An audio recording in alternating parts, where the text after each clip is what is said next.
My name is Dr. Ryan Arthur. This workshop will explore the construction of arguments. There are 3 learning objectives for this workshop. The first of which is to construct arguments to advance a position. The second aim is to develop an awareness of different arguments. And lastly, identify the most appropriate construction of academic arguments. A very important question to ask: what is an academic argument? An academic argument is expressing a point of view on a subject and supporting it with evidence. Though there are 100 definitions, this definition really speaks to the essence of an academic argument. In order to understand what is an argument construction, I have 2 metaphors. The first metaphor is a painter. You are the painter. The paint is your evidence. You use the paint, your evidence, to construct a coherent picture. The second metaphor is a manufacturing plant. Using raw data, raw evidence, you construct an argument, you construct a finished product. Another metaphor.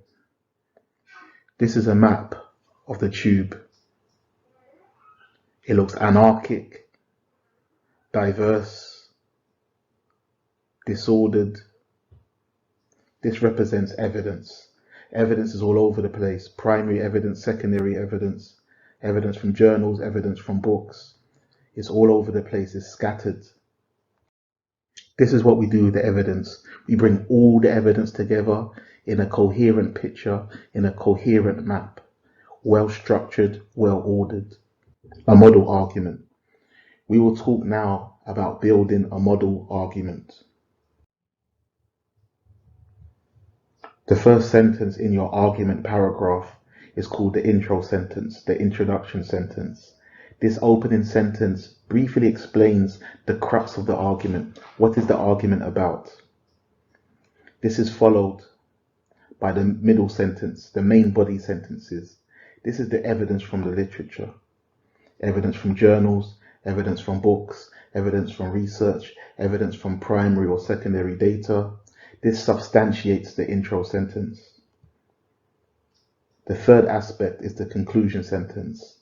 This closing sentence states what you have gathered from the evidence, what you have concluded from the evidence. In green is your voice, in purple is their voice, the voice of scholars, and in red is your voice. So you enclose the evidence in your voice. You know how I love my metaphors. So the metaphor for this model paragraph is the top part of the sandwich, the introduction. The main body is the filling, the meat, and the conclusion sentence is the latter part of the sandwich. Here is an example. In green, we have the intro sentence. In purple is the main body, and in red is the conclusion sentence. The green part, for a number of reasons, Canada is one of the best countries in the world. This green aspect of the paragraph sets the tone. From this opening sentence, I know exactly what the whole paragraph is about. The opening sentence is a claim. This is my voice. This is followed in purple by the evidence. Evidence from journals, evidence from books, evidence from your research. This is the evidence. This proves and substantiates the green part. Smith and Kahn argue this, Gabriel argues this, and in red we have the concluding aspect. So what have you gathered from all of this evidence? As a result of these reasons, Canada is a desirable place to live. Many students will start their paragraph with Smith and Kahn highlights. They'll start with the main body. Always start in green. Always start with your voice. Always start with the intro sentence. This is very, very important. The intro sentence sets the tone and it tells the reader everything about the paragraph. Another example of this model paragraph is this one. In green is the intro sentence, in purple is the main body, and in red is the conclusion sentence. In green we see the Arthur system of teaching has consistently brought positive results. From this opening sentence, we know what the whole paragraph is about. And in purple, it substantiates this green part. And in red, we conclude, for such reasons, as a result, the Arthur system continues to be drawn upon for insight and evaluation. So now we can see clearly how these three aspects of the model paragraph, of the model argument, how they work. Now we will go through templates of arguments that you will encounter in the literature and also you should try to employ in your academic writing. The first argument template is the however factor. This is the most simple and the most basic argument structure. Most students employ this structure already. You begin by providing an overview of a position. You explore a position. You really go into great depth to explore this position. This is followed by a transition. You signal a transition. However, alternatively, in contrast, then you go against this position. You provide the counter argument. Very simple structure. This is an example of the however factor.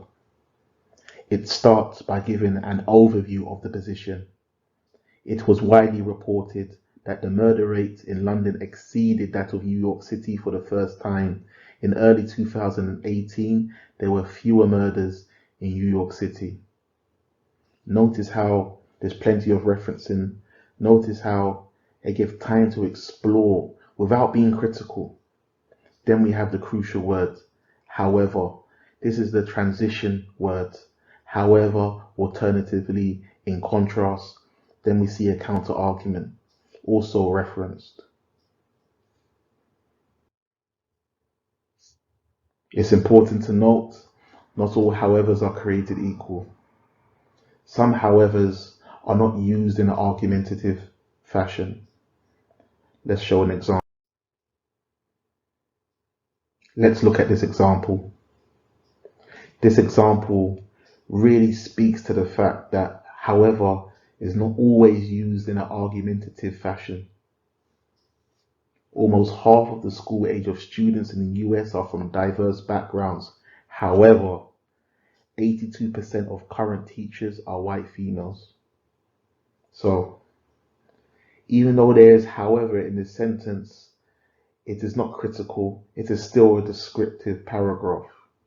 However, it's just used to give further information. It's not used to contradict or counteract the beginning part of the paragraph.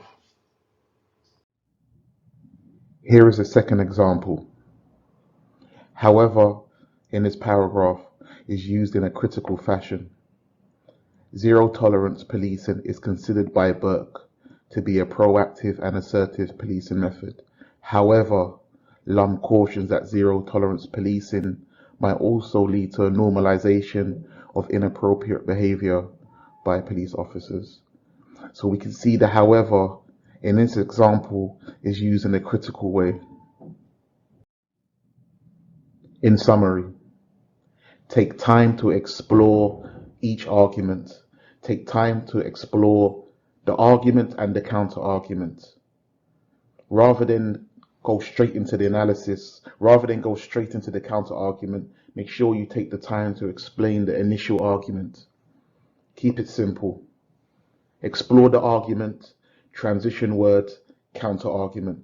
Explore the argument, transition word, however, alternatively, in contrast, then bring the counter argument. A very simple structure. Use neutral and unbiased language. Try to write from a distance. Try to write in the third person. Make sure you don't use emotive or informal language when you're writing. Reference heavily. I can't stress this enough. Reference the counter argument, reference the initial argument, reference at every point.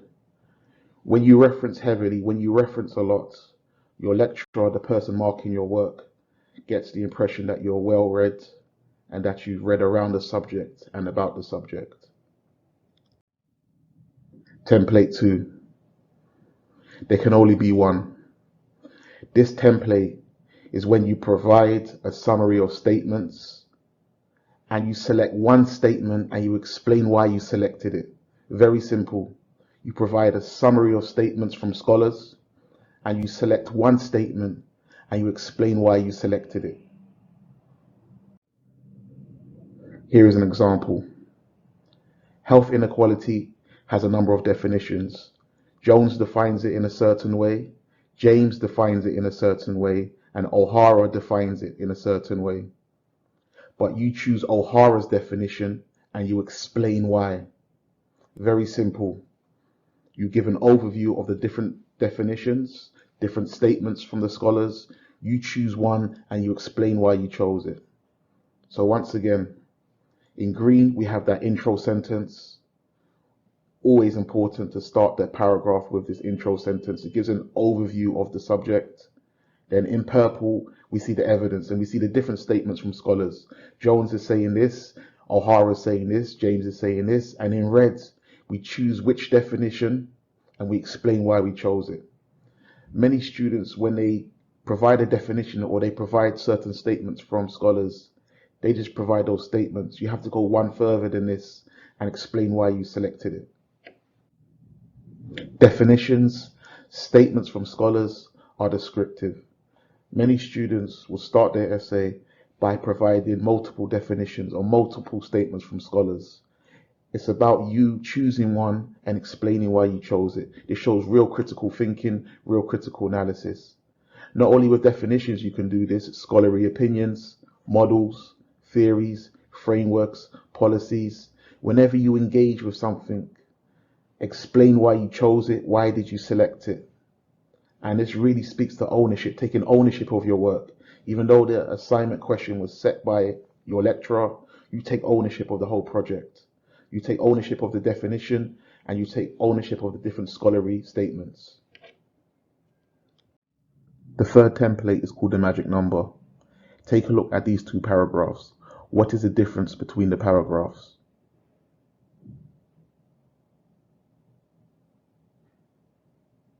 Yes, paragraph 2 has numbers, first, second, third.